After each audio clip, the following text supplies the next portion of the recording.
আল্লাহরে আবার জিজ্ঞেস করলেন, আল্লাহ আমি জিজ্ঞেস করলাম কি আর আপনি করতে বললেন কি? আল্লাহ বললেন, কথা বলো না, যা বলেছি তাই করো।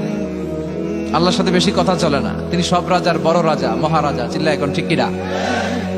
মুসা আলাইহিস সালাম কিছু বলতে পারে না, পানি নিয়ে দাঁড়িয়ে রইলেন। মুসা আলাইহিস সালামকে আল্লাহ বললেন, তুমি দাঁড়িয়ে থাকো। আর ঘুম রে বললেন, ঘুম তুই মুসারে ধর। ঘুম যে এবার সাইয়েদনা মুসা আলাইহিস সালামকে ধরেছে। উনি ঘুমের ধাক্কায় আর থাকতে পারেন, একবার ডানে যায় আরেকবার বায়ে যায়। ঘুমের ধাক্কায় হঠাৎ করে কাত হয়ে পড়ে যায়, আর গ্লাসগুলো মাটিতে পড়ে খান খান হয়ে ভেঙে যায়।